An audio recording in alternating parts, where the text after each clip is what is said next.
அல்லேலூயா. சீக்கிரத்தில் சொல்கிறாங்க லாக்டவுன் வரப்போதான். எல்லார் மூஞ்சிலையும் ஒரு வருத்தத்தை நான் பார்க்கிறேன். நானும் என் மனைவியும் பேசி கொண்டு இருந்தோம், லாக்டவுன் வரப்போதுமா, நம்ம பிள்ளைகளை எப்படி சாப்பிடும்?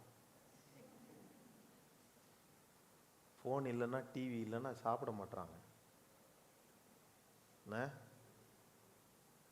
சிலர்லாம் ஃபோனை பார்த்தாங்கன்னா தலை இப்படி குனியுது, அவன் தலை நிமிருமா என்னன்னே தெரில, இப்படியே நடக்கிறான், இப்படியே கையில் வச்சுட்டு இப்படியே நடக்கிறான், இப்படியே போகிறான். எதிர்க்க நம்ம கூப்பிட்டா கூட அவனுக்கு தெரியறதில்லை. என் பிள்ளைகளுக்கெல்லாம் சாப்பாடு ஊட்டும்போது வாய்க்குள்ளே என்ன போகிறது என்றே அவர்களுக்கு தெரியாது. 2 பல்லியை எடுத்து கொடுத்தால் கூட சாப்பிடுவார்கள். அப்படி மெய்மறந்து பார்க்கிறார்கள். இந்த லாக்டவுன் எப்படி போடுறாங்க தெரியுமா? நான் கேள்விப்பட்டேன், இன்டர்நெட்டே இனி இருக்காதாம். கர்த்தருக்கு ஸ்தோத்திரம். இன்டர்நெட் இல்லை என்றால் ஃபோன் இல்லை, ஃபோன் இல்லை என்றால் நமக்கு தொல்லை இல்லை. ஆமென். எல்லாம் பயப்படுறாங்க, ஐயோ இதாயிருமா அதாயிருமா. சில வருத்தத்துக்குரிய விஷயங்கள் இருக்குது, வேலை வாய்ப்பெல்லாம் போகும். ஆனால் திருப்பூர் மக்களுக்கு வருத்தம் இல்லை. ஏன்னா பாருங்கள், எக்ஸ்போர்ட் அண்ட் இம்போர்ட்டிங் தான் இங்கே அதிகமாக இருக்குது. ஐடி ஃபீல்டு அதிகமாக இல்லை. ஆனால் ஐடியில் வேலை செய்கிறவங்களுக்குலாம் கொஞ்சம் கஷ்டம்தான். ஆனால் நீங்கள் பயப்படாதீங்க, நமக்கு அந்த கஷ்டம் வராது. ஏன்னா போஷிக்கிற கர்த்தர் நம்மோட கூட இருக்கிறார். ஐடியில் வேலை செய்கிறவங்க பயப்படுறீங்களா? இல்லை பயப்படாதீங்க.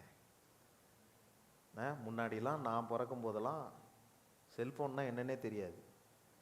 என்ன பாஸ்டர் நீங்கள் பிறந்தது இப்போ பல 1000 வருடங்களுக்கு முன்பதாகவான்ற மாதிரி பார்க்குறீங்க. நான் பிறக்கும்போது உண்மையிலே செல்ஃபோன்னா என்னன்னு தெரியாது. ஆனால் இப்போ பிறக்கிறது செல்ஃபோனோட தான் வெளியே வருது. ஏன்னா அந்த அம்மா கர்ப்ப வேதனையில் உள்ளே போகும்போது ஃபோனை பார்த்துட்டு தான் போகுது. அவன் வெளியே வரும்போது ஃபோனை தான் கேட்குறான். தாத்தா பாட்டிங்க சும்மா இருக்கிறாங்களா? அம்மா அப்பா சும்மா இருக்கிறாங்களா? அழுவை நிறுத்தணும்னா இன்ஸ்டன்ட் ஹீலிங் என்னன்னா ஃபோனு தான். சின்ன வயசுலேயே அழ ஆரம்பித்தா ஃபோனை காட்டணுன்னா அது அப்படின்னு சிரித்து அதை பார்க்க ஆரம்பிக்குது. அப்போ பார்க்குறது விட மாட்டேது. இந்த லாக்டவுனு போட்டால் அப்படி ஆயிடுவோம் போல். அக்கம் பக்கத்தில் இருக்கிறவங்களாம் நல்லா இருந்துக்குங்கய்யா, அவங்கள பற்றி குறை சொல்ல நீங்கள் பயன்படுத்தினீங்களே ஃபோனு, அந்த ஃபோன் இனி இருக்காது. நெட்டு இருக்காது, டிவி இருக்காது, ஒன்றும் இருக்காது. நாங்கள் இதுக்கு பயிற்சி செய்ய ஆரம்பிச்சிட்டோம். நானும் என் மனைவியும் சேர்ந்து ஒரு பயிற்சி செஞ்சோம். என்னென்னா, பயிற்சி நாங்கள் செய்யலை, ஆனால் எங்கள் வீட்டுக்கு ஒரு அற்புதம் நடந்தது. ஒரு 2 வாரத்துக்கு முன்னாடி ஒருவர் எங்கள் வீட்டுக்கு வந்து, பாஸ்டர் நாங்கள் ஒரு கோழியை உங்களுக்கு கொடுக்க வந்திருக்கிறோம். நல்ல பெரிய கோழி இல்லை, சேவல். கோழி அவர் எடுத்துக்கிட்டார், சேவலை எங்களுக்கு கொடுத்தாரு. எங்களுக்கு கிடைச்சிது பாஸ்டர், நாங்கள் உங்களுக்கு கொடுக்குறோன்னு பாஸ்டர்கிட்ட வந்து கொடுத்தாரு. கொடுத்த உடனே இப்போ நாங்களும் அதை எங்களுக்கு கொடுத்ததனுடைய காரணம் என்னென்னா அடித்து புசிப்பதற்காக. ஆனால் எங்கள் வீட்டில் இருக்கிற ஜீவன்கள் அதன் மேல் கை கூட வைக்க விட மாட்டார்கள். இப்பொழுது டிவியின் மேல் இருந்த மோகம் போய், போனின் மேல் இருந்த மோகம் போய், சேவலின் மேல் மோகம் வந்து விட்டது. எங்களுக்கு பெரிய சந்தோஷம். அப்பா, பெரிய விடுதலை. கோழி கூவுவதற்கு முன்பதாகவே என் மகள் எழுந்து கோழி என்று சொல்லுகிறாள். நேரத்தை பார்த்தால் காலை 5 மணி. நான் 5 மணிக்கு வெளியே எழுந்து பார்த்தது கூட அல்ல. ஆனால் இப்பொழுது 5 மணிக்கு எழும்ப கர்த்தர் எனக்கு உதவி செய்திருக்கிறார். ஆமேனா? எப்படிலாம் சொல்ல வேண்டியதாக இருக்குது பாருங்க. அதனால் நம்ம பிள்ளைங்களுக்கு முதல்ல நம்ம சிலர் கழுத்தெல்லாம் இப்படியே தான் இருக்கும். என்ன போகுது என்ன யார் வீட்டுக்குள்ளே வந்தாலும் தெரியாது. ஃபோனையே பார்க்குறது, ரீல்ஸை தள்ளி பார்க்குறது. நம்ம சர்ச்சில் நிறைய பேர் போடுற ரீல்ஸ் எல்லாம் நான் சில நேரத்தில் பார்ப்பேன், எனக்கு சிரிப்பு வரும். சரி விடுங்க, அதெல்லாம் நம்ம இப்போ பேசிக்கிட்டு நம்ம நேரத்தை போக்க வேண்டாம். கர்த்தர் இன்றைக்கு என்ன நாள்? ஆமாம், குருத்தோலை ஞாயிறு. இதை நம்முடைய சபை விசேஷப்படுத்துகிறது. குருத்தோலை விசேஷப்படுத்தலை, இயேசுவை தான் விசேஷப்படுத்துகிறோம். ஏன்னா இயேசு கிறிஸ்து அப்படிப்பட்ட ஒரு நல்ல தேவன். அவரை நம்ம உயர்த்த விரும்புகிறோம். வேதத்தில் அநேக காரியங்களை குறித்து, இந்த குருத்தோல் ஞாயிறை குறித்து, இது எப்படி கொண்டாடப்படுகிறது என்பதை குறித்து பைபிளில் நிறைய காரியங்களை சொல்லியிருக்கிறது. 4 காஸ்பல்லுமே 4 சுவிசேஷங்களிலுமே இந்த காரியம் சொல்லப்பட்டிருக்கிறதை நாம் பார்த்திருக்கிறோம். அதை பலமுறை நாம் வாசித்தும் இருக்கிறோம். ஆனால் இந்த நாளில் இந்த 4 சுவிசேஷத்திலும் இருக்கிற இந்த குருத்தோல் ஞாயிறல்ல, அந்த பண்டிகை என்று சொல்லலாம், இயேசு பவனி வருகிற அந்த காரியத்தை குறித்து அந்த 4 சுவிசேஷத்தில் இருக்கிறதுக்கும் சம்பந்தப்பட்ட ஒரே காரியத்தை, நாளாக இருந்தாலும் அதில் ஒன்று மாத்திரம் விசேஷமாக இதில் இருக்கிறதை பார்க்குறோம். நானுமே எங்கே இருக்குன்னா, மத்தேயு 21ஆம் அதிகாரத்தில் 1 to 11 சொல்லப்பட்டிருக்கிறது. மார்க்கு சுவிசேஷத்தில் 11ஆம் அதிகாரத்தில் 1 to 10 சொல்லப்பட்டிருக்கிறது. லூக்கா சுவிசேஷம் 19ஆம் அதிகாரத்தில் 28 to 40 வசனங்களில் சொல்லப்பட்டிருக்கிறது. யோவான் சுவிசேஷம் 12ஆம் அதிகாரத்தில் 12 to 19 வசனம் வரைக்கும் இந்த காரியத்தை குறித்து இயேசு கிறிஸ்து எப்படி அவர் பவனி வந்தார், அவர் என்னெல்லாம் அதில் செஞ்சார், அதில் என்ன நடந்தது என்று சொல்லி அநேகர் உங்களுக்கு போதித்திருப்பார்கள். ஆனால் இதில் நான் நேற்று இதை தியானிக்கும் போது இரவில் ஆண்டவர் ஒரு சில காரியத்தை எனக்கு சொல்லி கொடுத்தார். அதை நான் உங்களுக்கு சொல்கிறேன். அது எப்படியோ நீங்கள் எப்படி எடுத்துக்கிறீங்களோ நீங்கள் எடுத்துங்க. ஆனால் பிரயோஜனமாக இருக்கும் என்று நான் நம்புகிறேன். கடந்த ஆராதனையிலே நான் இந்த காரியத்தை சொல்லும்போது வந்தவர்களுக்கு பிரயோஜனமாக இருந்ததா என்று தெரியவில்லை, ஆனால் எனக்கு ரொம்ப பிரயோஜனமாக இருந்தது. ஆகவே நிச்சயம் நான் நம்புகிறேன் இது கர்த்தருடைய வார்த்தை உங்களுக்கு பிரயோஜனமாக இருக்கும். அல்லேலூயா. ஆகவே இந்த 4 இதுலேயுமே சமமாக இருக்கிற ஒரு சில விஷயங்களை சொல்லி நம்ம இந்த குருத்தோல் ஞாயிறுன்னு சொல்லி இதில் நம்ம என்ன செய்ய போகிறோம், என்ன காரியங்களை நம்ம யோசிக்க போகிறோன்றதை நம்ம உணர போகிறோம். நான் எப்போவுமே எல்லாத்தையும் எடுத்துகிட்டு வர்றதெல்லாம் இங்கே கொட்ட மாட்டேன். அதை கொட்ட வேண்டுமானால் எனக்கு 2 நாட்கள் வேண்டும். ஏனென்றால் அவ்வளோ விஷயங்கள் இருக்கிறது. ஆனாலும் ஆவியானவர் சொல்லுகிறபடி நான் சரியான நேரத்துக்கு எப்பொழுதுமே முடித்து விடுவேன். அது எந்த அளவுக்கு இருக்கிறதோ அந்த அளவோடு நிறுத்தி விடுவேன். முதல் ஆராதனையில் அதை தான் செஞ்சேன். நான் இதுக்கு மேலே உங்களுக்கு போட்டுக்கிட்டே இருந்தோன்னு வச்சிங்களேன், ஒரு அளவுக்கு மிஞ்சினால் ஆமாம். அதனால் அளவாக நீங்கள் என்ன சாப்பிட்ணுமோ அதை மட்டும் இன்றைக்கி நம்ம பார்க்க போகிறோம். ஏன்னா அதுக்கு மேலே நானும் பார்க்க விரும்பலை. சீக்கிரமாக போய் கறிகிரி எடுத்து நீங்கள் சாப்பிட்ணும். அதனால் வேகமாக முடிக்க விரும்புகிறேன். லூக்கா 19ஆம் அதிகாரம் 28ஆம் வசனத்திலிருந்து 40ஆம் வசனம் வரைக்கும் நாம் எல்லாரும் அதை வாசிக்க கேட்போம். எடுத்தவர்கள் சத்தமாக அதை வாசிங்கள். லூக்கா 19, லூக் சாப்டர் 19 verse 28 to 40. இவைகளை அவர் சொன்ன பின்பு எருசலேமுக்கு புறப்பட்டு என்ன சொல்லியிருக்கு? அப்புறம்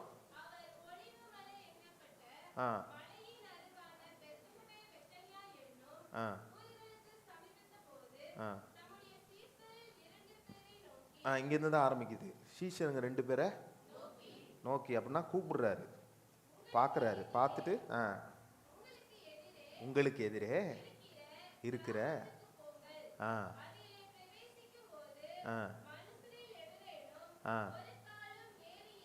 ஒரு காலும் ஏறியிராத கழுதை குட்டியை கண்டிருக்க காண்பீர்கள், அதை அவிழ்த்து கொண்டு வாருங்கள். கண்டிப்பா கேட்பாங்க. Okay, right.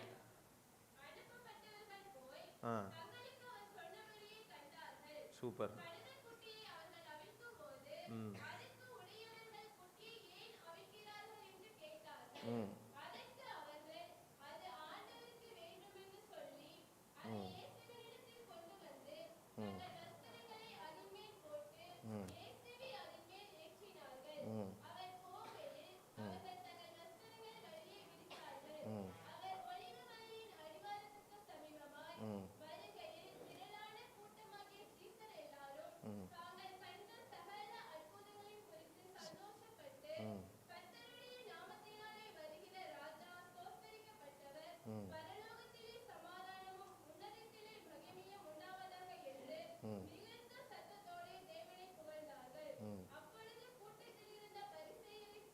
ம்.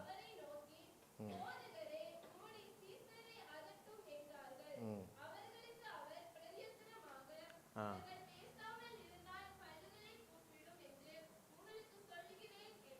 என்று சொல்லியிருக்கிறார். இதுல இயேசு கிறிஸ்து ஒரு சில விஷயத்த சொல்லிக் கொடுக்குறார் பாருங்க தம்முடைய சீஷர்களுக்கு. என்ன சொல்லி கொடுக்குறாரு? தான் கூட இருந்த சீஷர்களுக்கு தெளிவா ஒரு விஷயத்த சொல்றாரு. நம்மளுக்கெல்லாம் சில நேரத்தில் தெளிவா சொன்னா தான் புரியும். இந்த இடத்துல இது இருக்கும், போய் கொண்டு வா அப்படின்னா நமக்கு அது சில நேரத்தில் புரியுறதில்ல. என்ன சொன்னீங்க, என்ன பண்ணீங்க, இது என்ன, எப்படி எப்படி போகணும், நம்மளே சில கேள்வி கேட்போம். இப்படி போய் இப்படி இப்படி திரும்பி இப்படிலாம் போகணுமா அப்படின்னு கேட்போம் பாருங்க. அந்த மாதிரி சிலருக்கு நம்ம பிள்ளைகளை பற்றி நமக்கு தெரியும், நம்ம பெற்றோரை பற்றி நம்ம பிள்ளைகளுக்கு தெரியும். எப்படி சொன்னால் புரியுன்றத நம்ம புரிஞ்சுக்கிறோம். நம்ம கணவரை பற்றி நமக்கு தெரியும், மனைவியை பற்றி தெரியும். இவருக்கு எப்படி சொன்னால் புரியும், என் மனைவிக்கு எப்படி சொன்னால் புரியுன்றது எனக்கு தெரியும், என் மனைவிக்கு எனக்கு எப்படி சொன்னால் புரியுன்றது தெரியும். ஆனால் என்னுடைய பேக்ரவுண்ட்லாம் பார்த்தீங்களா, சொல்லி புரிய வைக்கிற பேக்ரவுண்டில்.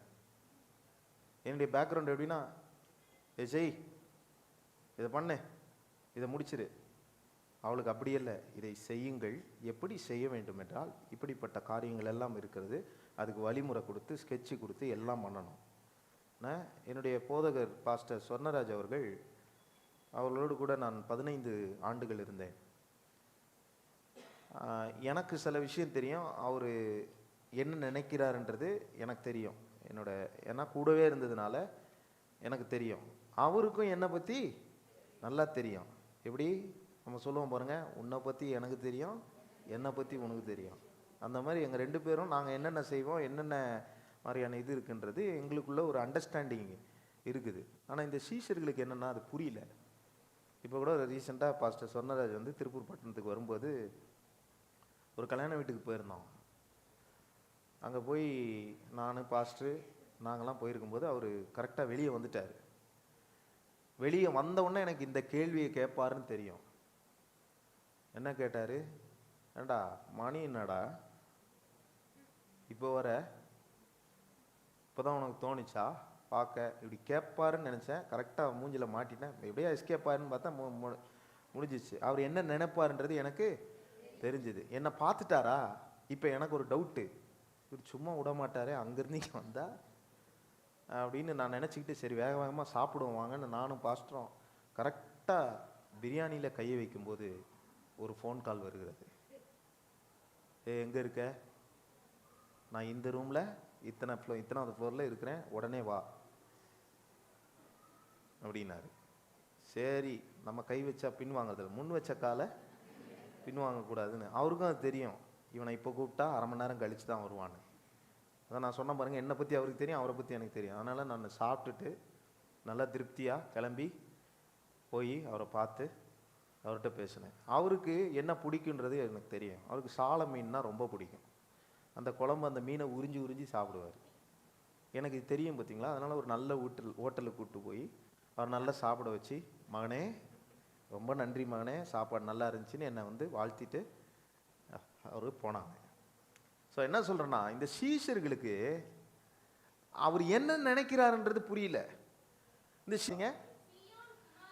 சீயோன் குமாரத்தியே மிகவும் களிகூறு, எருசலேம் குமாரத்தியே கெம்பீரி, இதோ உன் ராஜா உன்னிடத்தில் வருகிறார், அவர் நீதியுள்ளவரும் ரட்சிக்கிறவரும் தாழ்மையுள்ளவரும் கழுதையின் மேலும் கழுதை குட்டியுமாகிய மரியின் மேலும் ஏறி வருகிறவருமா இருக்கிறார். இந்த வசனம்லாம் சீஷருக்கு தெரியும். ஆனா சீஷருங்க என்ன நினைச்சாங்க, கழுதை வரும்னு சொன்னாங்க, அது வரும், அதான் தீர்க்க தரிசனம் சொல்லியிருக்கேன், அது நிறைவேறும்.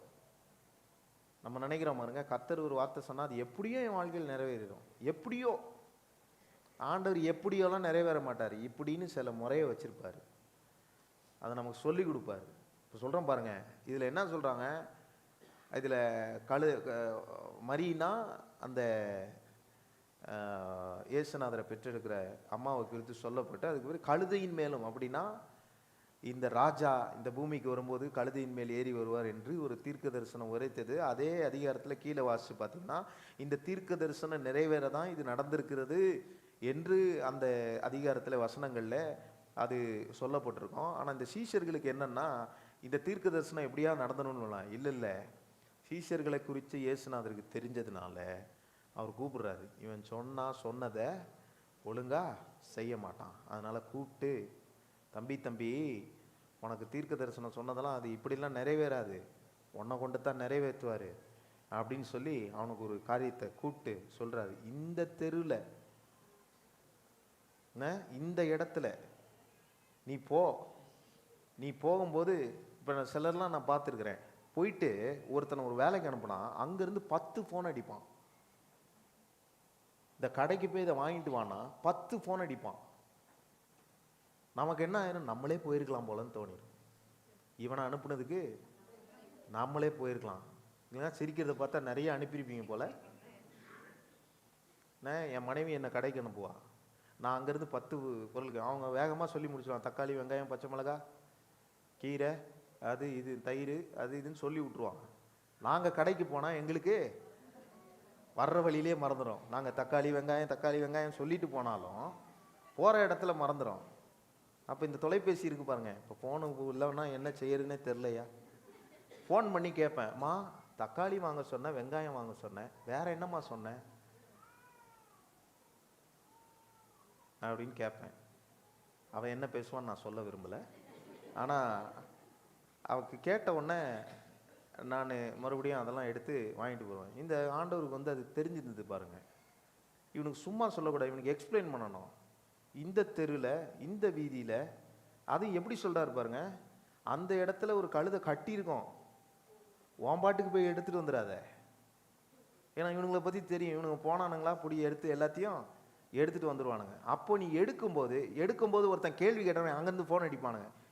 இந்த ஆள் இந்த கேள்வி கேட்குற நான் என்ன பதில் கூற வேண்டும் அப்படின்னு ஃபோன் அடிக்கிற பழக்கம் இருக்கிறதுனால இவர் என்ன பண்ணாருன்னா முன்னாடியே சொல்லி விட்டுறாரு. அங்கே நீ போகும்போது அங்கே இருக்கிறவனுங்க உன்னை பார்த்து ஒரு கேள்வி கேட்பானுங்க. அவனுக்கு கேட்கும்போது நீ என்னை கூப்பிடாத, ஏன்னா கூப்பிட்றதுக்கு ஃபோன் இல்லை, நீ அவ்வளோ தூரம் மறுபடியும் நடந்து வந்தனா லேட் ஆகி போயிடும், ஜனங்களாம் காத்து கிடக்குறாங்க, போனோம் நீ, அதனால் நான் சொல்கிறத மட்டும் செய்யான்னு விளக்கமாக சொல்கிறார். போய் கட்டி இருக்கிற கழுதைய அவளு நீ அதை கலட்டும் போது அங்கே ஒருத்தன் கேள்வி கேட்பான். கேட்டாங்க. அது பின்னாடி வசனத்தில் போட்டிருக்கு. ஏன் போட்டிருக்கு? என்ன பாஸ்டர் நீங்கள் என்ன ஞாயிற்றுக்கிழமை காலையில் வந்த சும்மா உன் முகத்தை பார்த்தா அப்படி இருக்கு. உற்சாகமாக இருக்கிறவங்க ஒரு அல்லேலூயா சொல்லுங்க. வெரி குட், பரவாயில்ல. உற்சாகமாக இருக்கிறீங்களோ இல்லையா, அல்லேலூயா சொன்னதுக்கு தேங்க்யூ. ஆமாம், என்ன சொல்லிட்டு இருந்தேன்? ஆமாம், விளக்கமாக சொல்லி அவனுக்கு புரிய வச்சு அவன் கேள்வி கேட்டான், அவன் சொல்லிடக்கூடாதுன்ட்டு இங்கே பாரு, அவன் ஒருத்தன் கேட்பான், அவன் கேட்டான்னா நீ என்ன சொல்லு, நீ என்ன பேசுறாத, அந்த இதை கழட்டும் போது எவனா ஒருத்தன் கேள்வி கேட்டான், நீ போய் உன் பாட்டுக்கு நீ உன் வீரத்தை காட்டுறேன்னு அங்கே போய் அவன் வீட்டு கழுதையா நான் கலட்டினா உனக்கு என்ன வலிக்குது இப்படிலாம் போய் கேட்டுறாத. கேட்காம என்ன பண்ணு, இது ஆண்டவருக்கு தேவைன்னு சொல்லு. அப்படி சொன்னா அவனும் சொல்ல மாட்டான், எனக்கு வேணும்னு சொல்லிடாத, ஆண்டவருக்கு வேணும்னு சொல்லு. இவன் என்ன பதில் சொல்லுவான்றத முதற்கொண்டு அவருக்கு தெரிஞ்சிருக்கு, கூடவே இருந்தார் பார்த்தீங்களா. இவங்களுக்கு தான் ஆண்டவர், சீசருக்கு தான் ஆண்டவரை புரிஞ்சு கொள்ள முடியல. ஆனால் ஆண்டவருக்கு சீஷர்களை நல்லா தெரியும். பக்கத்தில் பார்த்து சொல்லுங்க, நீங்கள் யாருன்னு ஆண்டவருக்கு நல்லா தெரியும். ஆமாம், ஆண்டவரை புரிஞ்சு கொள்ள நம்மளால முடியாது, அவருக்கு ரொம்ப கஷ்டம். ஆனால் ஏசப்பா நம்மளை ரொம்ப புரிஞ்சிருக்கிறார். எந்த நேரத்தில் நம்ம மூஞ்சி எப்படி மாறும், எந்த நேரத்தில் நம்ம ஃபேஸை எப்படி வைப்போம், ரியாக்ட் பண்ணுவோம், எந்த நேரத்தில் இவனுக்கு கோபம் வரும், எப்போ சண்டை போடுவாங்க, நம் வீட்டில் எந்த நேரத்தில் சண்டை வரும் என்று முதற்கொண்டு எல்லாவற்றையும் அவர் அறிந்திருக்கிறார். நமக்கு தான் அவரை தெரியாது. நம்ம நினைச்சிருக்கிறோம் ஏசுநாதர் பின்னாடி எங்கேயோ படுக்க போட்டு தூங்குறாரு. தெரியாது. நீங்க பேசுற பேச்சுல அவர் அமைதியா இருந்து கேட்டுட்டே இருப்பார். எலும்பி வர நேரத்தில் வந்துடுவார். சண்டைக்கு அப்புறம் ஒரு சமாதானம் வருது பாருங்க, அந்த நேரத்தில் நீங்களாம் நினச்சிக்கணும், எங்கள் வீட்டில் சண்டையே வர்றதில்லை பாஸ்டர், இதை மாதிரி சொல்கிறீங்களேன்ற மாதிரி பரதாமல் வைக்கிறீங்களே. உங்கள் வீட்டில் நடப்பது போல் தான் எல்லார் வீட்டிலும் நடக்கும். ஆனால் சண்டைக்கு பிறகு ஒரு அமைதி வருகிறதே, அதற்கு காரணம் என்னவென்று சொன்னால் இயேசு கிறிஸ்து அந்த இடத்துல வந்து விட்டார் என்று தான் அர்த்தம். அப்படி ஒன்று நடக்கும். அப்போ இந்த இடத்துல நம்ம என்ன கற்றுக்கிறோம்? நான் ஒன்றை கற்றுக்கிட்டேன். இந்த சீசருங்கெல்லாம் ரொம்ப சோம்பேறியாக இருக்கிறாங்க. இவங்க என்ன நினைக்கிறாங்க, தீர்க்க தரிசனம் சொன்னதெல்லாம் நிறைவேறிடும், அது எப்படியா நடக்க போகுதுன்னு நினச்சிட்டு அது எப்படியோ வரும்னு நினைக்கிறேன். ஆண்டவர் அங்கே ஒன்று சொல்லிக்கிறேன், அதெல்லாம் நடக்காதுப்பா, நீ என்ன பண்ணணும், முயற்சி செய்யணும். பக்கத்தில் பார்த்து சொல்லுங்க, முயற்சி செய்யுங்க. ஆமாம். சிலர்லாம் நம்ம நினைக்கிறோம் ஆண்டவரே எல்லாத்தையும் பார்த்துக்குவார், நம்ம ஒன்றும். நீ அது என்னது ஒரு வசனம் இருக்கு, நீங்கள் யுத்தம் செய்யுங்க, நீங்கள் சும்மா இருங்கள், கர்த்தர் உங்களுக்காக யுத்தம் செய்ய. எதுக்கு சொல்லியிருக்கு தெரியுமா? அவன் சும்மா இருக்க மாட்டான், அவன் வாயை வச்சுக்கிட்டு அமைதியாக இருக்க மாட்டான், அவன் தாம்பலத்தில் போராடுவான். அங்கே போய் இவன் ஒரு ஒன்றா இருக்கிற சண்டையை 9 ஆக்கிடுவான். அப்படி கேள்விப்பட்டிருக்கிறீங்களா? ஒரு குடும்பத்தில் சண்டை வந்ததுன்னா நடுவில் ஒருத்தர் வருவாங்க, அந்த சண்டை கொஞ்ச நேரத்தில் நின்றுருக்கும், ஆனால் நடுவில் வராங்க பார்த்தீங்களா, அவங்களால அது ஒரு 6 மாதத்துக்கு தொடரும். அதுக்கு தான் ஏதோ பழமொழி இருக்குல்ல, சும்மா இருக்க சங்க ஊதிக்கு எடுத்தான். ஆண்டியா ஆண்டியா ஆண்டியா ஆண்டியா ஆண்டிங்க ஊதிக்கு எடுக்கிறது இல்லை. என்ன என்ன இங்கே பிரச்சனை? உள்நாட்டு போராட்டம்.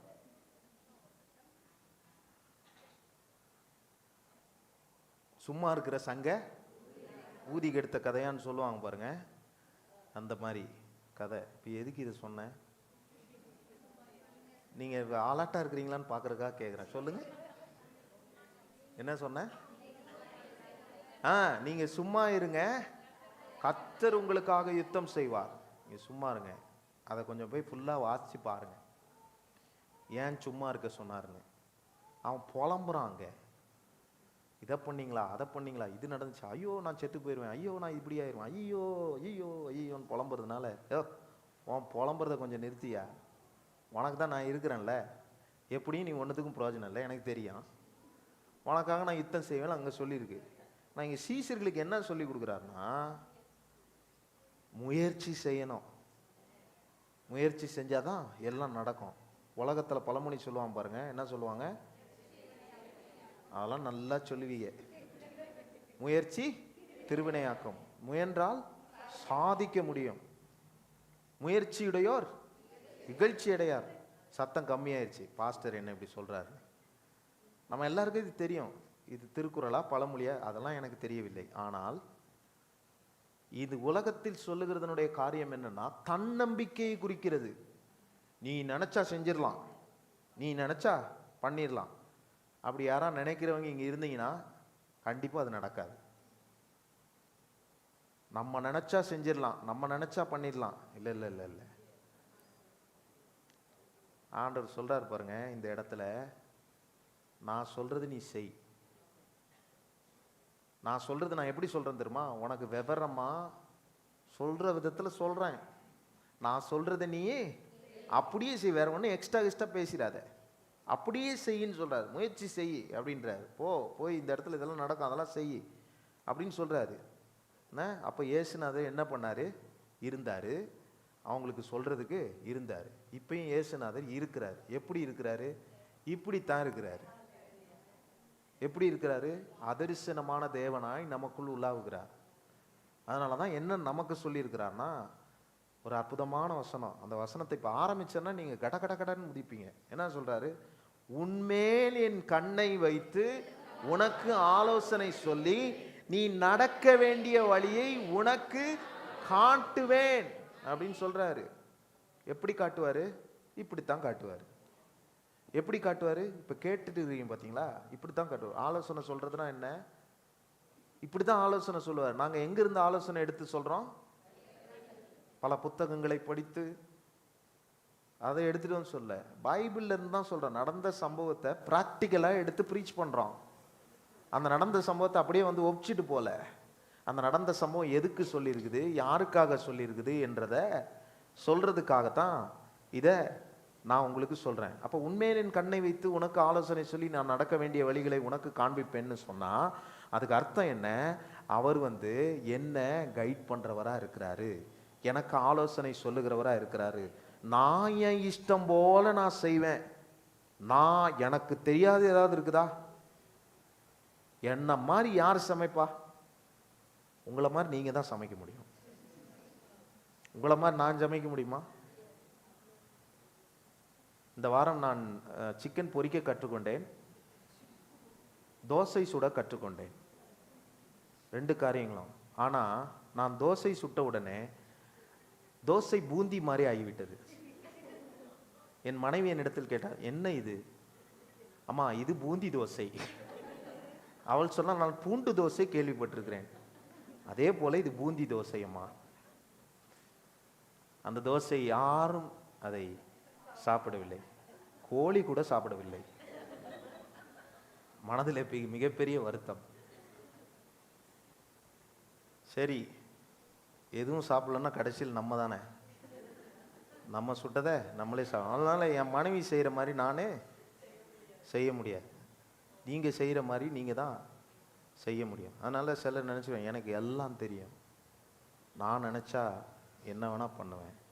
நேற்று ஒரு தம்பி வந்து என்கிட்ட ஒரு கேள்வி கேட்டார்.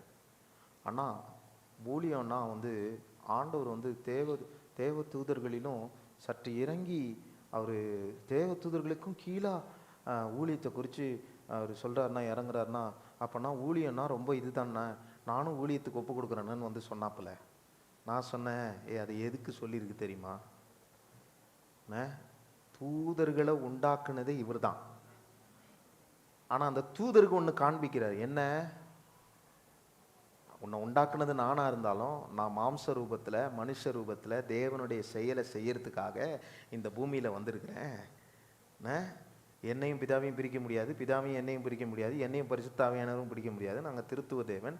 இருந்தாலும் அவர் என்ன காண்பிக்கிறார்னா, தனக்கு எல்லாம் தெரியும் என்பதை காண்பிக்கவில்லை. உலகத்தை உண்டாக்கினவருக்கு எல்லாம் தெரியாதா? தூதர்களை உண்டாக்கினவருக்கு எல்லாம் தெரியாதா? ஆனா அவர் எதை காண்பிக்கிறார்னா, எனக்கு எல்லாம் தெரியுன்றதை காண்பிக்கல. எனக்கு எல்லாம் தெரிந்திருந்தாலும் கர்த்தர் எனக்கு இயேசு பிதா எனக்கு என்ன சொல்லுகிறாரோ அந்த சித்தத்தை நிறைவேற்றவே நான் வந்திருக்கிறேன் என்று சொல்றார்னா, இதை காட்டிலும் ஒரு உதாரணம் உங்களுக்கு என்ன வேணும்? இயேசுவே அப்படி சொல்றாருங்க. நம்ம நினைச்சுக்கிறேன் எனக்கு எல்லாம் தெரியும். டீச்சர்கள்லாம் அப்படிதான் நினைச்சாங்க, எல்லாம் தெரியும். இல்லை இல்லை, ஆண்டவர் ஒன்று சொல்லி கொடுக்குறாரு. உனக்கு எல்லாம் தெரியுன்றதுலப்பா, நான் சொல்றது செய். பக்கத்தில் பார்த்து சொல்லுங்க, இயேசு சொல்றது செய்யுங்க. நான் சொல்றது செய்யின்னு சொல்லிடாதீங்க, இயேசு சொல்றதை செய்யுங்க. அவர் சொல்லி கொடுப்பாரு. நல்லா அவரை மாதிரி சொல்லி கொடுக்குறதுல ஒருத்தருமே இல்லை. பைபிளெல்லாம் நிறைய வசனங்கள் எடுத்து வாசிச்சிங்கன்னா உங்களுக்கு புரியும். நிறைய பேர் இந்த குருத்தல் ஞாயிறு அன்னைக்கு கழுதையை குறித்து பேசுவாங்க. கழுதை விளையேற பெற்றது, கழுதை, அதெல்லாம் உண்மைதாங்க. இப்போல்லாம் யாரும் கழுதுன்னு திட்ட மாட்டாங்க. எனக்கெல்லாம் வருத்தமாக இருக்கு. இப்போ எல்லாம் மாடு, எருமை, சனிய, எருமை மாடு. யாரை சொல்றீங்க? நாய், பூனைன்னு இன்னும் திட்டல. ஏய் பூனை அப்படி திட்டல பாருங்க. ஏ கோழி அப்படின்லாம் திட்டல. கழுதன் திட்டுங்கன்னு நான் சொல்ல மாட்டேன். ஆனால் கழுதன் திட்டுறதை ஏன் நிறுத்திட்டாங்கன்னா, கழுதை ரொம்ப விசேஷமானதாயிடுச்சு. ஏன் விசேஷமாயிடுச்சு? ஏசி ஏறுனதுனால விசேஷமாயிடுச்சு. கழுதன்னு திட்ட மாட்டாங்க. போய் திட்டிடாதீங்க, சும்மா சொன்னேன். அப்போ ஆண்டவர் ஒரு விஷயத்த சொல்லி கொடுக்குறாரு, முயற்சி செய்ப்பா, முயற்சி செய். நம்மளாம் நம்ம நினைக்கிறோம், சில நேரத்தில் நம்ம ஒரு சில குரூப்ஸ் நம்ம இருப்போம். நம்ம என்ன செய்வோம், ஒருத்தர் என்ன பண்ணுவாங்க, ஜோம் பண்ணிட்டே இருப்பாங்க, முயற்சி செய்ய மாட்டாங்க. ஜெபம் ஜெபம் ஜெபம். நான் ஜெபித்தான் இந்த உலகமே அசையும். 21 நாள் உபவாசம், 40 நாள் உபவாசம், 1000 நாள் உபவாசம், என்ன உபவாசம் வந்து ஜெபிப்பாங்க. ஆனா எந்த முயற்சியும் செய்ய மாட்டாங்க. ஆண்டவர் சொல்றாரு, நீ நடக்க வேண்டிய வழியை உனக்கு காண்பித்து உனக்கு ஆலோசனை தான் சொல்லுவேன். உனக்காக வந்துட்டு அங்கங்க நான் நின்று ஒன்றும் நான் செய்ய போறதில்லை. உனக்கு ஆலோசனை சொல்ல. அந்த இடத்துக்கு நீ போகும்போது நீ அங்க தடுமாறனா அந்த இடத்துல உனக்காக வந்து நிப்பேன்னு சொல்றாரே தவிர, நீங்க ஒரு படி எடுத்து வைக்காம ஆண்டவர் ஒன்றும் செய்ய மாட்டார். இஸ்ரவேல் ஜனங்களுக்கு வர்ற வழி ஃபுல்லா அதை தான் சொல்லி கொடுத்தாரு. அவரே இறங்கி வந்து ஒன்றும் செய்யல, சொல்லி கொடுக்குறாரு. நம்மள சிலர் என்ன பண்ணுவோம், ஜெபம் ஜெபம் ஜெபம், நான் ஜெபித்தால் போதும். ஜெபித்தா மட்டும் போதாது, ஜெபமும் செய்யணும், கர்த்தருடைய ஆலோசனையின்படி நடக்கணும். நம்முடைய சுய முயற்சினால் அல்ல, சுய தாளந்துகளால் அல்ல, பணத்தினால் அல்ல, கர்த்தர் என்ன சொல்லுகிறாரோ அதை செய்கிறவர்களாய் நாம் இருக்க வேண்டும். ஒரு சில கூட்டம் எப்படி இருக்கும், ஆசைப்படுவாங்க, இப்படி ஆயிட்டா நல்லா இருக்கும், இப்படி ஆயிட்டா நல்லா இருக்கும், இப்படி நடந்துட்டா நல்லா இருக்கும், ஆசைப்பட்டுட்டே இருப்பாங்க. ஆனா முயற்சி செய்ய மாட்டாங்க. எனக்கு இந்த ஆசை இருக்கு. இப்போ ஒருத்தர் அவங்க ஆசை என்ன அப்படின்னு கேட்டா, ஒருத்தர் ஒன்று, எனக்கு நல்ல பெரிய பங்களா வீடு வேணுங்க, அப்புறம் எனக்கு இது வேணுங்க, அது வேணுங்க, இப்படியாக்கும் அப்படியாக்கும், எல்லாத்தையும் கேட்பாங்க. ஆனா முயற்சி செய்ய மாட்டாங்க. இந்த கும்பல் எப்படின்னா, ஜெபமும் பண்ணாது, முயற்சியும் செய்யாது. நான் சொல்றேன், நல்ல விளங்குங்க. வெறும் ஜெபத்தை மட்டும் பண்ணி முயற்சி செய்யாத இருந்தாலும் பிரயோஜனம் இல்லை. ரெண்டாவது, ஜெபமும் பண்ணாம முயற்சியும் செய்யாம ஆசை மட்டும் பட்டா பிரயோஜனம் இல்லை. இப்போ மூணாவது ஒன்று சொல்றேன் பாருங்க. இது ஜெபமும் பண்ணாது, ஆசையும் படாது, முயற்சி செய்யறதை விட்டுருங்க, முயற்சி தான் செய்யறதே இல்லையே. ஜெபமும் படாது, ஆசையும் படாது. இது என்ன செய்யணும், கனவு மட்டும் காணும், கனவுலே வாழும். 2026ஆம் ஆண்டு கர்த்தர் எனக்கு மிகப்பெரிய ஒரு காரியத்தை செய்ய போகிறார். கனவுலே இருக்கிறது. நீ கனவுலே இருந்தா கனவுலே தான் வாழுவ, கனவுல இருக்கிறது இல்லை. இப்படி எந்தெந்த குரூப்ல நம்ம இருக்கிறோன்றதை யோசிங்க. எனக்கு இது ஆண்டவர் சொல்லி கொடுத்தாருங்க, அதான் சொல்றேன். நீங்க என்னமோ நான் உங்களுக்காக ஏதோ இது பண்றேன்னு நினைக்காதீங்க. ஆண்டவர் இதை சொல்லி கொடுக்குறாரு. 3 குரூப் ஆஃப் பீப்புள் சர்ச்சில் இருக்கிறாங்க, ஊழியத்திலையும் இருக்கிறாங்க. இப்போ ஆண்டவர் சொல்றாரு, இல்லை இல்லை, நீ ஜெபம் மட்டும் பண்ணாலும் வேஸ்ட்டு, நீ கனவு மட்டும் கண்டாலும் வேஸ்ட்டு, நீ ஆசை மட்டும் பட்டாலும் வேஸ்ட்டு. இது எல்லாத்தையும் நீ செய்யணும், ஆனாலும் முயற்சி செய்கிறவர்களாய் நீங்கள் இருக்க வேண்டும். முயற்சியை செய்யறதை நிறுத்திடக்கூடாது.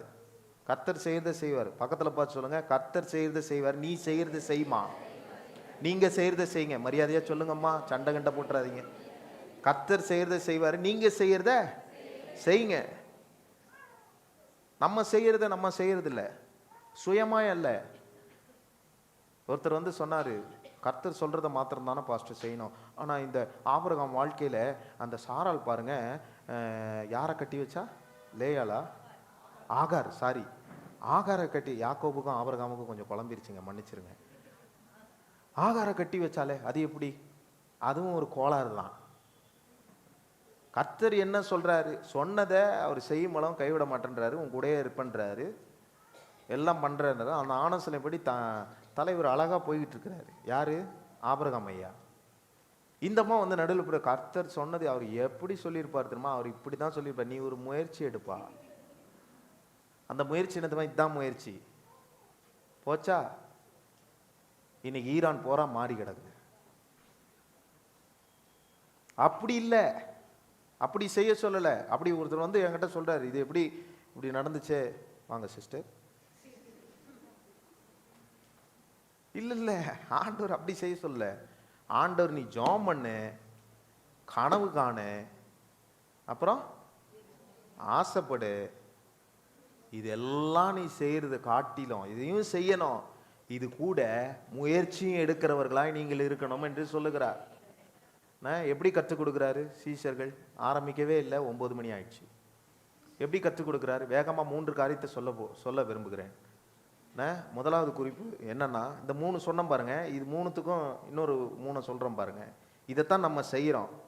வாட் வி ஆர் டூயிங், நம்ம எதை செஞ்சிட்டு இருக்கிறோம், இப்போ நம்ம எதை செய்யணும் அப்படின்றத வேதத்திலேருந்து ஒரு 3 உதாரணங்களை நான் சொல்ல விரும்புகிறேன். முதல் குறிப்பு என்னன்னா, முயற்சி செய்கிறவர்களை கர்த்தர் ஆசீர்வதிக்கிறார். பக்கத்தில் பார்த்து சொல்லுங்க, முயற்சி செய்கிறவர்களை கர்த்தர் ஆசீர்வதிக்கிறார். எப்படி சொல்றேன்? ஆண்டவர் சொல்றாரு, நீ கையிட்டு செய்கிற எல்லா பிரயாசங்களுக்கும் நான் உனக்கு ஆசீர்வாதத்தை கொடுப்பேன். எப்படி சொல்றாரு? நீ கையிட்டு செய்கிற தொழில், வேலை, நீ என்ன செய்தாலும் அதற்குண்டான பலனை நான் தருவேன் என்று சொல்லுகிறார். சீஷர்களுக்கு ஒரு காரியத்தை சொல்லுகிறார்.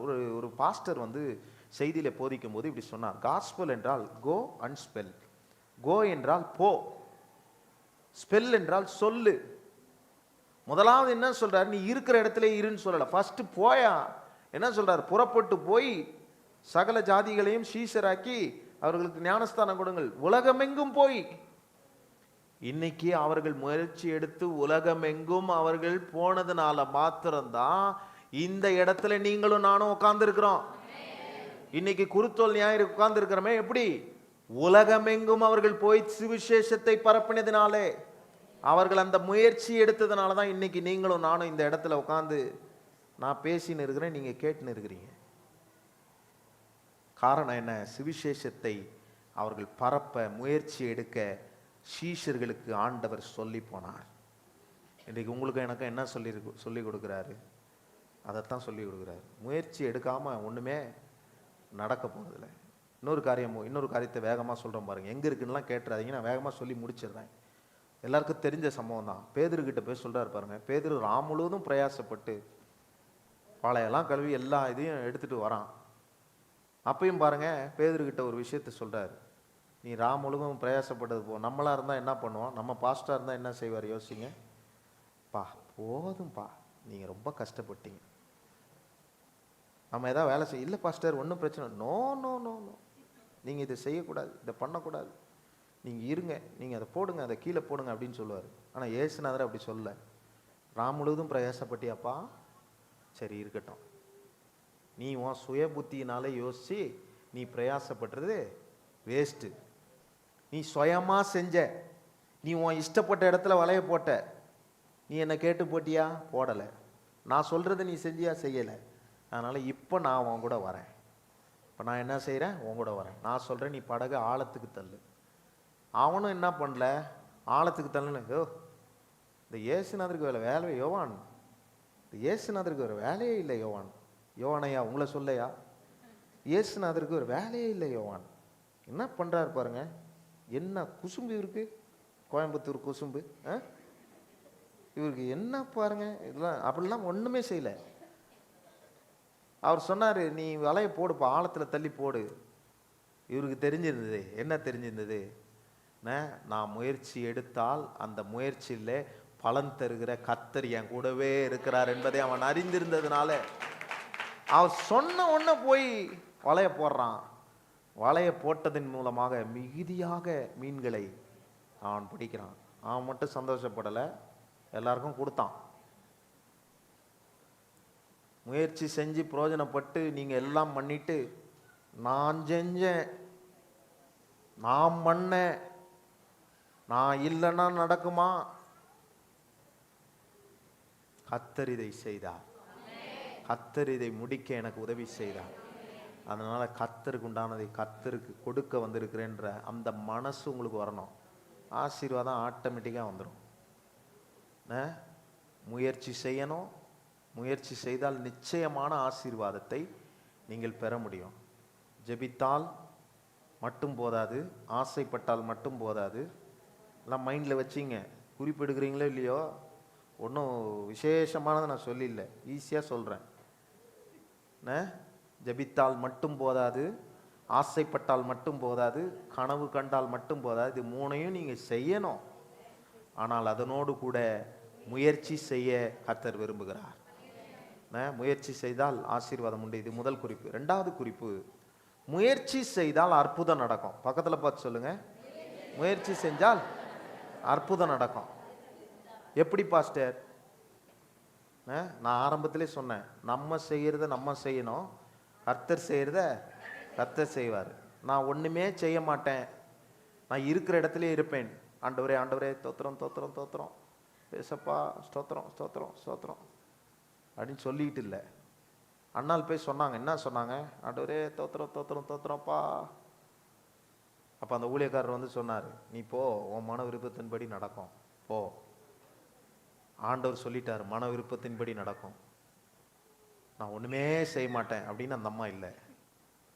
அதில் நீங்கள் வாசித்து பார்த்தீங்கன்னா தெரியும். வீட்டுக்கு போய் வாசிங்க, அதை 1 சாமுவேலில் தான் இருக்கு. அண்ணாளுக்கு என்ன சொல்லி விட்றாங்க, அந்த அம்மா போய் அதில் சொல்லியிருக்கு பாருங்க. அதனால நம்ம செய்ய வேண்டிய சில முயற்சிகளை நம்ம எடுத்து தான் ஆகணும். வந்து ஜெபம் பண்ணுறாங்க, பல வருஷங்கள் ஆகுறது. நீ என்னையா செஞ்ச? நான் ஆண்டவர்கிட்ட ஜெபம் பண்ணிகிட்டே இருக்கிறேன். நீ ஜெபம் பண்ணிகிட்டே இரு, எத்தனை ஆண்டு ஆனாலும் ஜெபம் மட்டும்தான் பண்ணுவேன்.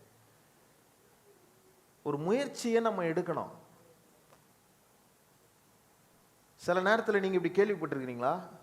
இப்போ 2 பேர் இருக்கிறாங்கன்னு வைங்க, 2 சிஸ்டர் எடுத்துக்கலாம், உங்களை சொல்கிறேன்னு தவறாக நினச்சிக்காதீங்க. இவங்க 2 பேரும் இவங்க சொல்லுவாங்க, இவங்களுக்கு என்ன சொல்லுவாங்க, அம்மா இதை செய். இவங்க என்ன பண்ணுவாங்க, எனக்கே நீ சொல்கிறியா, நீங்கள் கிடையாதுமா. உதாரணத்துக்கு சொல்கிறேன், இவங்கள விட்டுருங்க.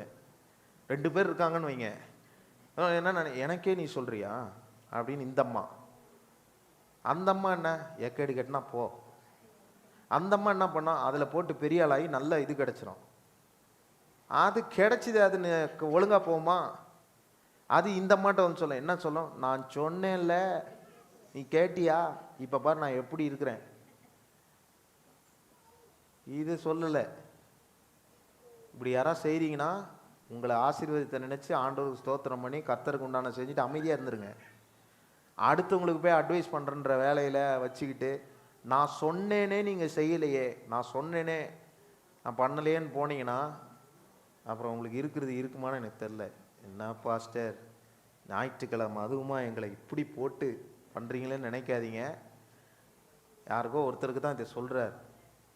நீங்கள் பிரயோஜனப்பட்டால் கர்த்தர் உங்களை ஆசீர்வதித்தாருன்னு நினச்சிட்டு போயிருங்க. நீங்கள் கேட்காதவங்களை குறித்து நீங்கள் கவலைப்பட தேவை அவசியம் உங்களுக்கு இல்லை. உங்களை ஆசீர்வதிச்சாரா, அதில் ஆண்டவருக்கு உண்மையாக இருங்க. ஆண்டவர் உங்களுக்கு உண்டான காரியத்தை அவர் செய்வார். அப்போது நான் இதில் என்ன சொன்னேன், முயற்சி செய்யணும். அதுக்கு உண்டான அதிசயத்தை நம்ம பார்க்க முடியும். முதலாவது முயற்சி செஞ்சால் ஆசீர்வாதத்தை அவர் கொடுப்பார். 2வது முயற்சி செய்தால் அற்புதம் நடக்கும். இப்போ முயற்சி செஞ்சவங்களுக்கு ஒன்று அற்புதம் நடந்துச்சு. உங்கள் எல்லாருக்கும் தெரியும், பெரும்பாடுள்ள ஸ்திரீ. அந்த அம்மாவுக்கு ஏற்கனவே முடியலங்க, 12 வருஷம் பெரும்பாடு. அந்த அம்மா டாக்டர்ஸ் எல்லாம் பார்த்துருச்சு, எல்லாரையும் பார்த்துட்டு வெறுத்து போயிருக்குது. நம்மளாம் இருந்தால் என்ன பண்ணுவோம், நான் எப்போ சாவேன், எனக்கு இந்த கொடுமை தேவையா, ஆண்டவனே என்னை எதுக்கு இன்னும் உயிரோடு வச்சிருக்கிற. இப்படிலாம் அழுது புலம்புனா உங்களை தூக்கவே மாட்டார் ஆண்டவர். இன்னும் பல ஆண்டுகள் வாழ்வீர்கள். அப்படி உங்ககிட்ட யாராவது புலம்புனா, எம்மா இப்படி சொல்லாத, நிறுத்திடு. அவங்க ஏன் சொல்கிறாங்க தெரியுமா, நிறுத்தினா பொட்டுன்னு போயிடுவாங்க. அதனால தான் சொல்கிறாங்க, நான் வாழ்ந்து என்ன செய்ய, நான் இருந்து என்ன பண்ணேன். இல்லை, நீங்கள் இப்படி சொல்கிற வரைக்கும் நீங்கள் போக மாட்டீங்க. இன்னையோட நான் நிறுத்திடுறேன் ஏசப்பா, அதெல்லாம் இல்லை. ஆண்டவர் என்னைக்கு நினைக்கிறாரோ அன்னைக்கு தான் போகும். இப்போ எதுக்கு இதை சொன்னேன், ஐயோ தேவையில்லாத பேசி பாருங்க. ஆமாம், பெரும்பாடுள்ள ஸ்திரீ பாருங்க. அந்த அம்மா, இந்த இயேசுநாதர் என்ன, அவர் தான் போனாலே நிழல் பட்டாலே சுகமாகுதாமே. நம்ம எவ்வளோ பெரிய டாக்டர்கிட்ட போயிட்டு வந்திருக்கிறோம், இவர்கிட்ட போய் போகணுமா நினைக்கல. அந்த அம்மாவுக்கு பாருங்க ஒரு நம்பிக்கை, எவன் தடுத்தாலும் சரி அவரை நான் பிடிச்சிடணும். பக்கத்தில் பார்த்து சொல்லுங்க, யார் தடுத்தா, எவன் தடுத்தாலும் சொல்லிடாதீங்க, யார் தடுத்தாலும் இயேசுநாதரை பிடிச்சிடணும். அவரை பிடிச்சிட்டா போதும், அற்புதம் நடந்துடும். யார் தடுத்தாலும் சரி, அதை தான் விசேஷப்படுத்தணும். யார் தடுத்தாலும், யார் வேணா தடுப்பாங்க, தடுக்கிறதுக்கு சொல்ல வேணும், யார் தடுத்தாலும் அவரை போய் பிடிச்சிடணும். அந்த அம்மா கஷ்டப்பட்டாங்க, சீஷர்கள் அதட்டினாரு. அதனால தான் இந்த அதிகாரத்தில் அதட்டும் போது ஒரு விஷயத்த சொல்லிட்டாரு. என்ன சொன்னார்? பரிசேயங்க வந்து சொல்கிறாங்க, உன் சீஷரை கொஞ்சம் அமைதியாக இருக்க சொல்லுப்பா, பேச உன் சீஷரை கொஞ்சம் பேச வேணாம்னு சொல். அப்போ இங்கே சொல்லி கொடுக்குறாரு. என்ன சொல்லி கொடுக்குறாரு? அவனுங்க பேசினாலும் பேசலைனாலும் கல் பேசுங்க, ஏன்னா உனக்கு அறிவு இருக்காயா அப்படின்னு அங்கே கேட்கல. சில பேர் நான் எக்ஸ்ட்ரா சொல்கிறத எடுத்து இப்போ கட் பண்ணி போட ஆரம்பிக்கிறாங்க. போடட்டும், ஸ்தோத்திரம். ஆமாம், கட் பண்ணி போட்ட ஆட்கள்லாம் மிக பெரிய ஆளாக இருக்கிறார்கள். சரி, இப்போ எதுக்கு சொல்ல வந்தேன்னா, அந்த அம்மா அவ்வளோ ட்ரை பண்ணி முயற்சி எடுத்து ஒரு காரியத்தை செஞ்சு தொட்டதுனால என்னாச்சு? ஒரு அற்புதம். 12 வருஷமா பாடுபட்ட ஒரு பெரிய வியாதி குணமாகிறதுக்கானால் அவள் செய்த முயற்சி ஒன்றே காரணமா இருந்ததே தவிர, அவருக்கு வல்லமை இருக்குது, அவருக்கு பவர் இருக்குது, நம்ம தான் கிட்டே போக மாட்டோமே. நான் இருந்த இடத்துல இருப்பேன், எனக்கு அற்புதம் நடக்கணும். நான் இருந்த இடத்துல இருப்பேன், எனக்கு இது நடக்கணும், எனக்கு அது நடக்கணும். இல்லை இல்லை, ஒரு முயற்சி செய்யணும். இது நடக்கணும்னா ஒரு முயற்சி செய்யணும். யோர்தானுக்கு முன்னாடி போய் காலை வச்சாதான் அது பின்னாடி போகும். நான் இங்கே நிற்பேன், யோர்தானே போ ஷு ஷு போ போ, போவாது. முன்னாடி போய் காலை வைக்கணும், வச்சாதான் அது பின்னிட்டு போவோம். பிசாசுக்கே எதிர்த்து நில்லுங்கள், அவன் ஓடி போவான். நீ நிக்கிற இடத்திலே நில்லு, பிசாசு உன்னை பார்த்தா ஓடி போவான். அந்த அளவுக்கு ஏசுனதெல்லாம் இங்க நிறைய பேர் இருக்கிறாங்க. எதிர்த்து நிக்கணும், எதிர்த்து நிக்க வேண்டியதுக்கு எதிர்த்து நிக்கணும், அது பின்னிட்டு போகும்.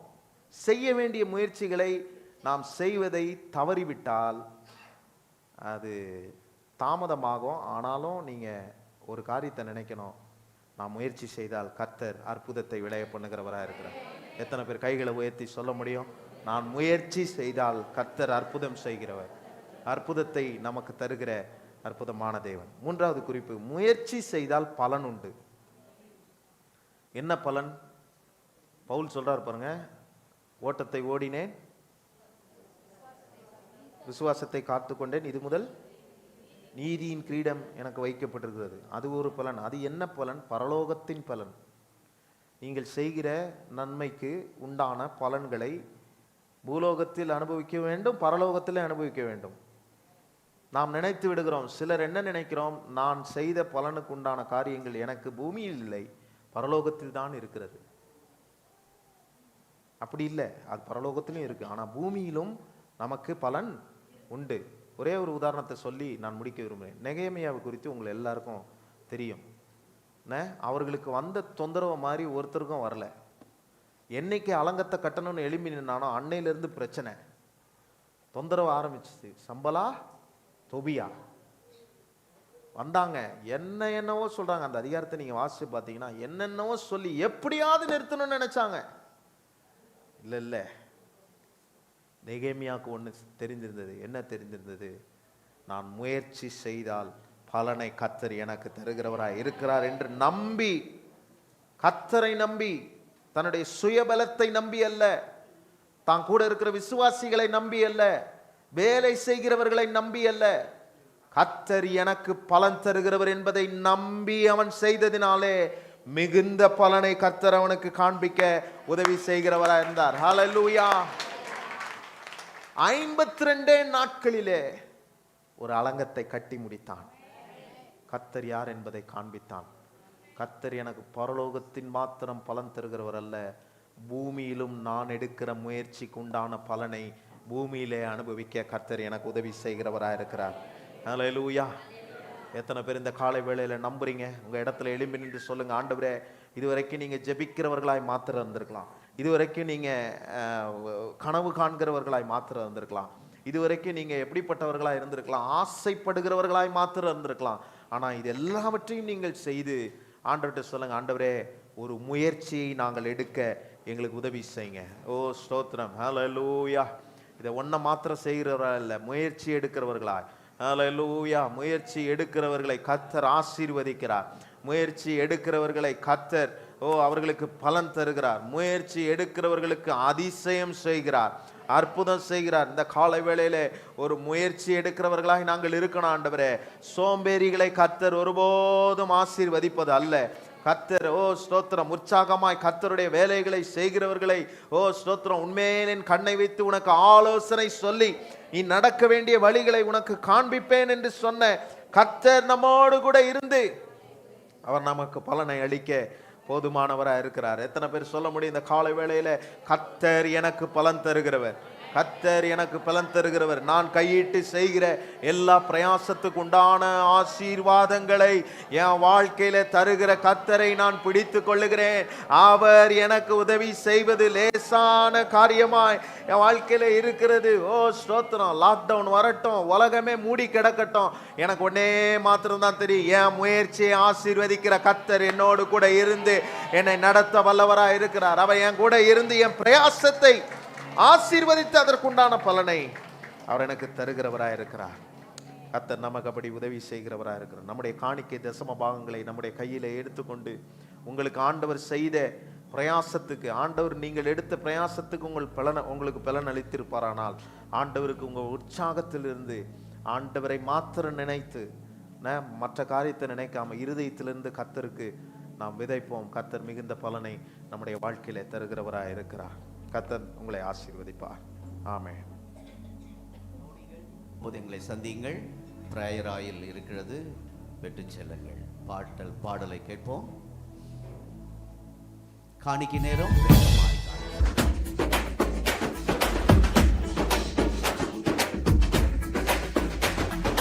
இயேசு ராஜா முன்னே செல்கிறார், ஹோசன்னா கீதம் பாடுவோம். ராஜா முன்னே செல்கிறார், ஹோசன்னா கீதம் பாடுவோம். வேகம் சென்றிடுவோம். ஹோசன்னா ஜெயமே, ஹோசன்னா ஜெயமே, ஹோசன்னா ஜெயம் நமக்கே, ஹோசன்னா ஜெயம் நமக்கே. துன்பங்கள் சூழ்ந்து கொண்டாலும், தொல்லை கஷ்டங்கள் தேடி வந்தாலும், துன்பங்கள் சூழ்ந்து கொண்டாலும் தேடி வந்தாலும், பயமும் இல்லை கலக்கம் இல்லை, பயமும் இல்லை கலக்கம் இல்லை, கர்த்தர் நம்முடனே. ஹோசன்னா ஜெயமே, ஹோசன்னா ஜெயமே, ஹோசன்னா ஜெயம் நமக்கே, ஹோசன்னா ஜெயம் நமக்கே. அல்லேலூயா துதி மகிமை என்றும், அல்லேலூயா துதி மகிமை, அல்லேலூயா துதி மகிமை என்றும், அல்லேலூயா துதி மகிமை. இயேசு ராஜா எல்லாரும் சொல்லுவோம், இயேசு ராஜா எங்கள் ராஜா என்றென்றும் போற்றிடுவோம். ஹோசன்னா ஜெயமே, ஹோசன்னா, ஹோசன்னா ஜெயம் நமக்கே, ஹோசன்னா ஜெயம் நமக்கே. சொல்லுவோம், ஹோசன்னா, ஹோசன்னா ஜெயம் நமக்கே, ஹோசன்னா ஜெயம் நமக்கே. ஆண்டவர் நமக்கு ஜெயத்தை கொடுப்பார். ஹல்லேலூயா. பரிசுத்தமுள்ள நல்ல பிதாவே, இந்த அற்புதமான இந்த ஆராதனை வேளைக்காய் ஸ்தோத்திரம். ஓசன்னா என்று சொல்லி உம்மை ஆட்பரித்திருக்கிறோம். மீண்டும் வரப்போகிற ராஜாதி ராஜாவை, மேசியாவை வரவேற்பதற்கு அடையாளமாக நாங்கள் இன்றைக்கு பாடி உம்மை உயர்த்தி இருக்கிறோம். வந்த ஒவ்வொரு தேவ பிள்ளைகளுக்காய் ஸ்தோத்திரம். அவருடைய ஆண்டவரை பிரயாசங்கள், முயற்சிகள் ஆண்டவர் அதை அங்கீகரியும், ஆசீர்வதிங்க ஆண்டவரே. அன்றைக்கு ஆண்டவரே கானா ஒரு கல்யாணத்தில் திராட்சை ரசம் குறைப்பட்ட போது கச்சாடியை நிரப்ப சொன்னீங்க. அவங்க முயற்சி எடுத்தார்கள். தேவன் தண்ணீரை திராட்சை ரசமாக்கினீர் ஆண்டவரே. ஹல்லேலூயா, ஹல்லேலூயா. அதே போல ஆண்டவரே கல்லறையின் இடத்திலே போய் கல்லை புரட்டி போடுங்கள் என்று சொன்னீரே. அந்த கல்லை புரட்டி போட பிரயாசப்பட்ட போது லாசரு உயிரோடு வெளியே வந்தார். நாங்கள் ஆண்டவரோடு சேர்ந்து செயல்பட கையின் பிரயாசத்தை ஆசீர்வதிப்பேன் என்று சொன்னீரே. நீ செய்வதெல்லாம் வாய்க்கும் என்று சொல்லியிருக்கிறேன். ஈசாக்கு அந்த தேசத்திலே விதை விதைத்தான், 100 மடங்கு பலன். நாங்கள் உழைக்கும் போது பிரயாசப்படும் போது நீர் எங்களுடைய பிரயாசத்துக்கு ஏற்ற பிரதிபலனை கட்டளையிடுகிறீர். நம்முடைய பிள்ளைகள் குடும்பத்திலே, பிஸ்னஸில், எங்கள் ஊழியத்திலே நீர் அப்படிப்பட்ட பிரதிபலனை கட்டளையிட போறதுக்காக உமக்கு ஸ்தோத்திரம். நீர் கேட்ட ஒவ்வொரு மக்களையும் நீர் ஆசீர்வதிப்பீராக. புதிதாய் வந்த மக்களுக்காய் ஜெபிக்கிறோம், பலவீனத்தோடு வந்த மக்களுக்காய் ஜெபிக்கிறோம், விசேஷமாக சுமதி குடும்பத்துக்காய் ஜெபிக்கிறோம். அவர்களை ஆறுதல் படுத்துவீராக, சமாதானப்படுத்துவீராக, தேற்றுவீராக. ஒரு தாய் தேற்றுவது போல் அவர்கள் தேற்றப்படுவார்களாக. இன்றைக்கு தேவைகளோடு வந்திருக்கிற மக்களுடைய தேவைகளை பூர்த்தியாக்குவீராக. நம்முடைய நாம மாத்திரம் மகிமைப்பட்டதற்காய் ஸ்தோத்திரம். இயேசுவின் இனிய நாமத்தில் பிதாவே. நம்முடைய கர்த்தராகிய இயேசு கிறிஸ்துவின் கிருபை, பிதாவாகிய தேவனுடைய அன்பு, பரிசுத்த ஆவியானுடைய ஐக்கியம் நம் அனைவரோடும் சதா காலமும் நிலைத்திருப்பதாக. ஆமென். கர்த்தர் உங்களை ஆசீர்வதிப்பார். எல்லாருக்கும் ஸ்தோத்திரம்.